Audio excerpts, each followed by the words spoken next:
Reverend Tony here on a glorious Easter morning out for a walk with my dog Pancake, thinking about resurrection without reanimation.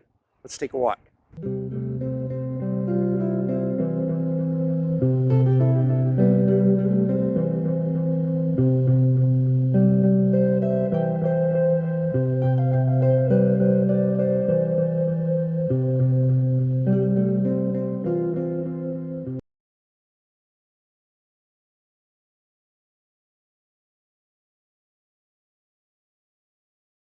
Before I get into this morning's topic, I'd really love it if you're enjoying the video and my other videos to like the channel, subscribe, ring that notification bell, and leave us a comment about what you think about today's topic and our videos in general.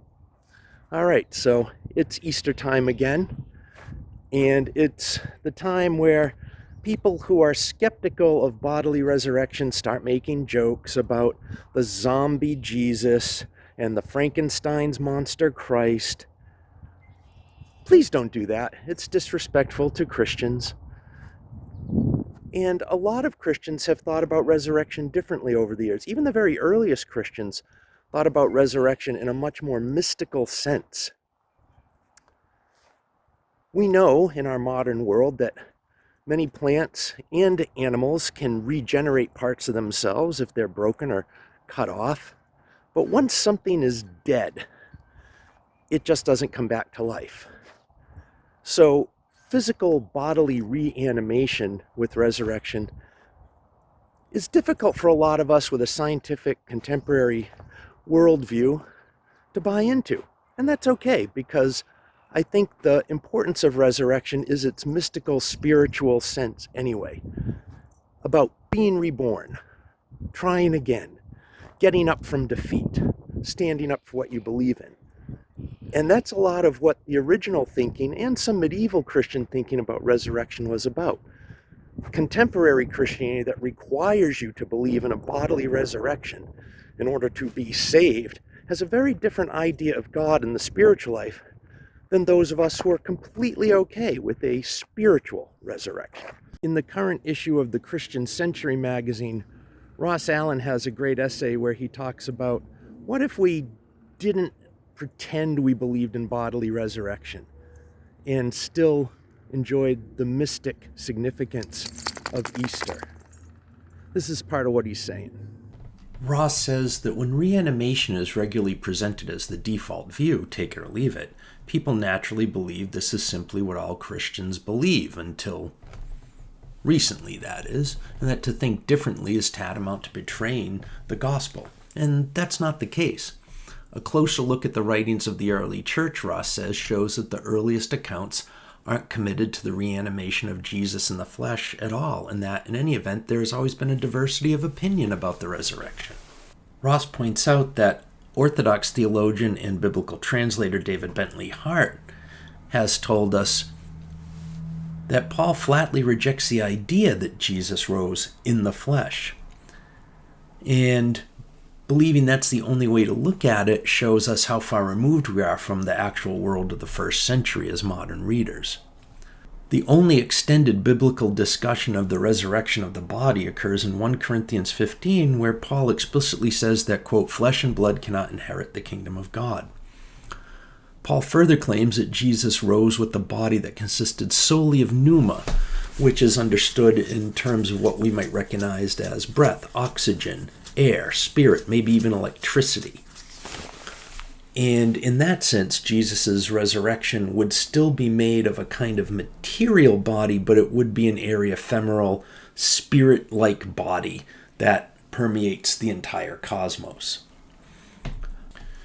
And Hart also points out that there's ambiguity at the heart of an honest exegesis or exploration of the resurrection text in the New Testament. He says there's, quote, admittedly no single consistent account of resurrection, either Christ's or ours, in the New Testament.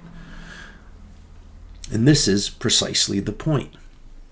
He notes that in the Catholic and Orthodox tradition, the resurrection is treated as a mystery without making a lot of definitive comments about what exactly the resurrection is in terms of body or spirit.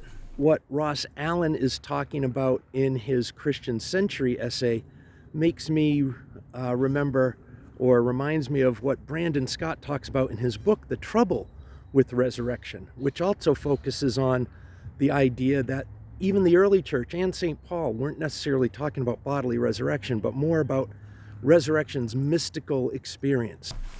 Brandon Scott begins his book, The Trouble with Resurrection, by sharing a story from Frank McCourt's memoir, "'Tis," where McCourt recounts the tale of confusing his students with the nursery rhyme, Humpty Dumpty.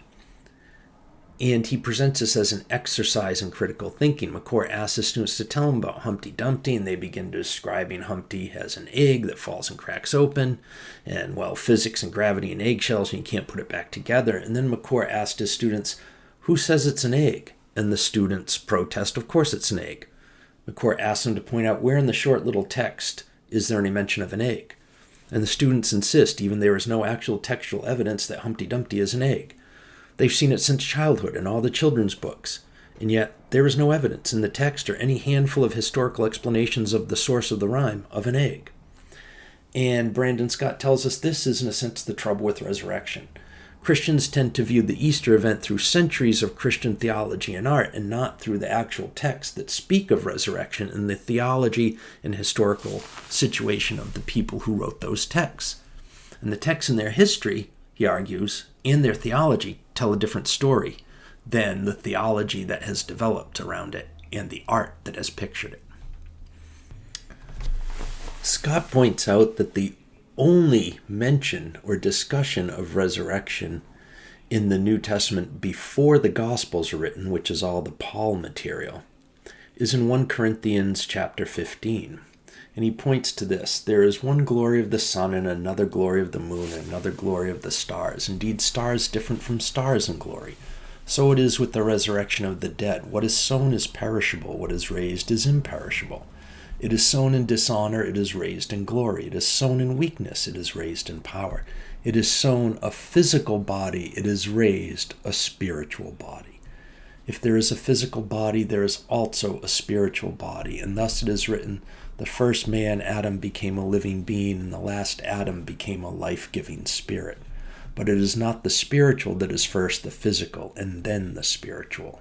Pancake and I have not put out videos in a little while. I've been dealing with an Achilles tendon injury, which has made taking long walks and really rambling around a little more difficult. So we're back. It's Easter. We're back to life. In springtime, there's so much resurrection. The natural world comes back to life. Things are reborn. When the sun comes out, again, here comes the sun, we feel a rejuvenation of spirit. There's a lot to resurrection beyond just needing a body that comes back to life after being executed. Once again, if you've enjoyed the video, please give it a thumbs up, like it, share our content with others, subscribe to the channel, ring that notification bell so you're notified when we put out a new video, and leave us a comment. We'd love to know what you think about our videos, not only what we're talking about today, but what we're doing with the channel. Thanks a lot. Until next time, Pancake and I love you. Happy Easter. Bye.